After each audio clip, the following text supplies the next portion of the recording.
ಸಿದ್ದರಾಮಯ್ಯನವರೇ, ಮೋದಿ ಅಲ್ಲ ಇಲ್ಲ ಇಲ್ಲ ಅಂತಿದ್ರಲ್ಲ, ಒಂದು ಸಾರಿ ಮೈಸೂರಿಗೆ ಬಂದು ನೋಡಿ. ನಿಮ್ಮ ತವರಿಗೆ ಬಂದು ನೋಡಿ.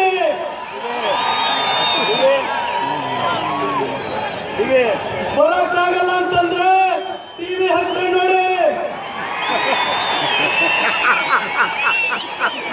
ಅದು ಸಾಧ್ಯ ಆಗಲ್ಲ ಅಂತಂದ್ರೆ ನಿಮ್ಮ ಮಗ ರಾಕೇಶ್ ಕೇಳಿ, ನಿಮ್ಮ ಶ್ರೀಮತಿ ಅಂತ ಕೇಳಿ, ಅವರು ಯಾರಿಗೆ ಮಾಡಲಾಗ್ತಾರೆ ಅಂತ ಕೇಳಿ. ಮೋದಿಗೋ ಅಥವಾ ವಿಶ್ವನಾಥ್ಗೋ.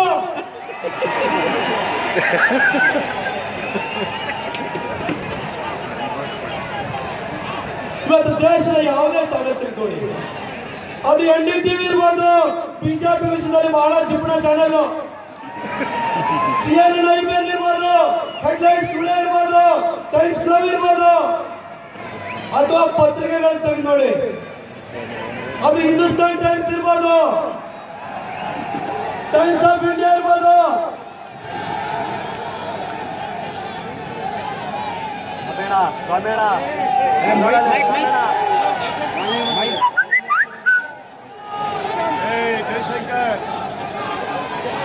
ಎಲ್ಲ ಚಾನೆಲ್ಗಳು, ಎಲ್ಲ ಪತ್ರಿಕೆಗಳು, ಇವುಗಳಲ್ಲಿ ಪ್ರಕಟ ಆಗುತ್ತಿರುವಂತಹ ಸಮೀಕ್ಷೆಗಳು, ಅವುಗಳಲ್ಲಿ ವ್ಯಕ್ತವಾಗ್ತಾ ಇರುವಂತಹ ಒಂದೇ ಧ್ವನಿ, ಮೋದಿ ಮೋದಿ ಮೋದಿ ಮೋದಿ. ಕಾಂಗ್ರೆಸ್ಸಿನ ಭ್ರಷ್ಟಾಚಾರವನ್ನು, ದುರಾಡಳಿತವನ್ನು ಕೊಚ್ಚಿ ಹೋಗುವಂತ ಒಂದು ಮೋದಿ ಅಲೆ ಈ ದೇಶವನ್ನು ಅಪ್ಪಳಿಸ್ತಾ ಇದೆ. ಬಂಧುಗಳೇ, ಸುಮಾರು ಒಂದು 6 ತಿಂಗಳ ಹಿಂದೋಗಕ್ಕೆ ಹೋಗಿ ನೀರುಳ್ಳಿ ರೇಟ್ ಸೆಂಚುರಿ ಹೊಡೆಯಕ್ಕೆ ಹೋಗಿತ್ತು. ನಮ್ಮ ಮಾನ್ಯ ಸಚಿವ ಕಪಿಲ್ ಸಿಬಲ್ ಅವರ ಹತ್ರ ಪತ್ರಕರ್ತ ಮಿತ್ರರು ಹೋದ್ರು. ಪತ್ರಕರ್ತರು ಹೋಗಿ ಕೇಳಿದ್ರು, ನೀರುಳ್ಳಿ ರೇಟ್ ಯಾಕೆ ಜಾಸ್ತಿ ಆಗಿದೆ ಅಂತ ಕೇಳಿದ್ರೆ ಕಪಿಲ್ ಸಿಬಲ್ ಹೇಳಿದ್ರು, government doesn't cell onions, ask the vendor ಅಂದ್ರು. ಸರ್ಕಾರ ನೀರುಳ್ಳಿ ಮಾರಲ್ಲ, ವ್ಯಾಪಾರಿನ ಕೇಳಿ ಅಂತಂದ್ರು. ಇಂತಹ ಒಬ್ಬ ದುರಂಕಾರಿ ಮಂತ್ರಿ ಈ ಮಧ್ಯದಲ್ಲಿ ಕಲ್ಲಿದ್ದಲು ಹಗರಣಕ್ಕೆ ಸಂಬಂಧಿಸಿದಂತಹ ಕಡತಗಳು ಕಾಣೆ ಆದವು.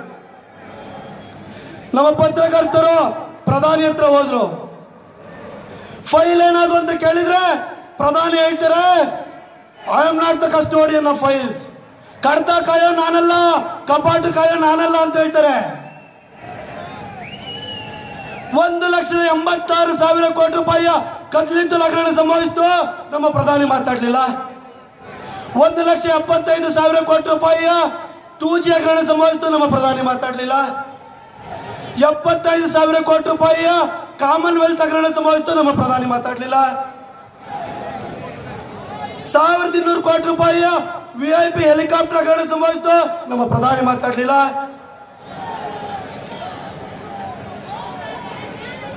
ಲವಾಸ ಹಗರಣ ಸಂಭವಿಸಿತು, ಆದರ್ಶ್ ಹೌಸಿಂಗ್ ಸೊಸೈಟಿ ಹಗರಣ ಸಂಭವಿಸಿತು, ರೈಲ್ವೆ ಲಂಚ ಹಗರಣ ಸಂಭವಿಸಿತು, ನಮ್ಮ ಪ್ರಧಾನಿ ಮಾತಾಡಲಿಲ್ಲ.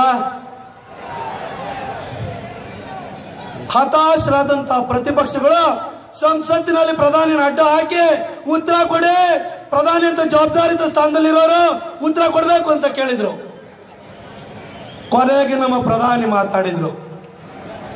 ಆದ್ರೆ ಉತ್ತರ ಕೊಡಕ್ಕಲ್ಲ, ಹಜಾರೋ ಜವಾಬೋನ್ ಸೇ ಭಿ ಅಚ್ಚಿ ಹೇ ಮೇರಿ ಖಾಮೋಶಿ ಅಂತಂದ್ರು.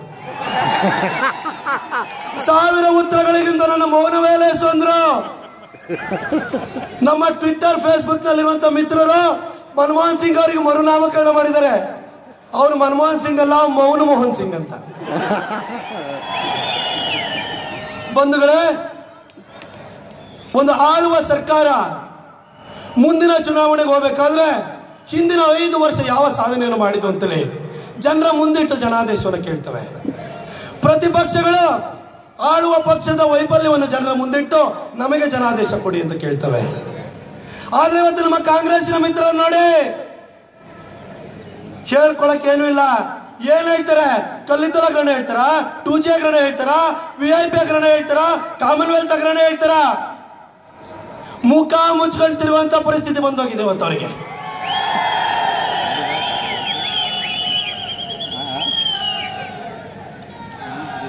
ಬಂಧುಗಳೇ, ನರೇಂದ್ರ ಮೋದಿ ಅವರ ಬಗ್ಗೆ ನಮ್ಮ ಸನ್ಮಾನ್ಯ ಮುಖ್ಯಮಂತ್ರಿಗಳು ನರ ಅಂತ ಹೇಳ್ತಾರೆ, ನರಹಂತಕ ಅಂತ ಹೇಳ್ತಾರೆ. ಗುಲ್ಬರ್ಗದಲ್ಲಿ ನಮ್ಮ ಪೊಲೀಸ್ ಅಧಿಕಾರಿ ಮಲ್ಲಿಕಾರ್ಜುನ ಬಂಡೆಯನ್ನ ಕೊಲೆ ಮಾಡಿದ್ದು ನರಹಂತಕ ಯಾರು ಹೇಳಿ ಸಿದ್ದರಾಮಯ್ಯ. ಬೆಳಗಾವಿ ಅಧಿವೇಶನದಲ್ಲಿ ನಮ್ಮ ಒಬ್ಬ ರೈತ ಕಬ್ಬಿಗೆ ಬೆಂಬಲ ಬೆಲೆಯನ್ನು ಕೊಡಲ್ಲ ಅಂತ ಹೇಳೋ ಕಾರಣಕ್ಕೆ ಆತ್ಮಹತ್ಯೆ ಮಾಡಿಕೊಂಡ. ಆತ ಕುಡುಸತ್ತ ಅಂತ ಹೇಳ್ತೀರಿ. ಸಿದ್ದರಾಮಣ್ಣ, ನಿಮಗಿಂತ ಹೃದಯಹೀನ ವ್ಯಕ್ತಿ ಮತ್ತೊಬ್ಬರಕ್ಕೆ ಸಾಧ್ಯನಾ ಹೇಳಿ? ನಿಜವಾದ ನರಹಂತಕ ಯಾರು, ನೀವೋ ಮತ್ತಾರು? 1984ರಲ್ಲಿ ದಿಲ್ಲಿಯ ಬೀದಿಗಳಲ್ಲಿ 3,500 ಸಿಖ್ಖರ ಹತ್ಯೆ ಮಾಡಿ ಅದನ್ನ ಒಂದು ದೊಡ್ಡ ಮರ ಉರುಳಿದಾಗ ಭೂಮಿ ಒಲಗುವುದು ಸಹಜ ಅಂತ ಸಮರ್ಥನೆ ಮಾಡಿಕೊಳ್ಳುವಂತ ರಾಜೀವ್ ಗಾಂಧಿ ನಿಮಗೆ ನರಹಂತಕ ಅನ್ಸಲ್ವಾ? 1983ರಲ್ಲಿ ನೆಲ್ಲಿ ಮೆಸಾಕರ್ ನಡೆಯಿತು. 3,300 ಜನ ಮುಸಲ್ಮಾನರು ಹತ್ಯೆ ಮಾಡಿದ್ರು. ಆಗ ರಾಜ್ಯದಲ್ಲಿ ಅಸ್ಸಾಂನಲ್ಲಿ ಇದ್ದಿದ್ದು ಕೂಡ ಕಾಂಗ್ರೆಸ್ ಸರ್ಕಾರ, ಕೇಂದ್ರದಲ್ಲಿದ್ದು ಇಂದಿರಾ ಗಾಂಧಿ ಸರ್ಕಾರ. ಇಂದಿರಾ ಗಾಂಧಿಯನ್ನ ನರಹಂತಕ್ಕೆ ಅಂತ ಹೇಳೋ ತಾಕತ್ತು ನಿಮಗಿದೆಯಾ?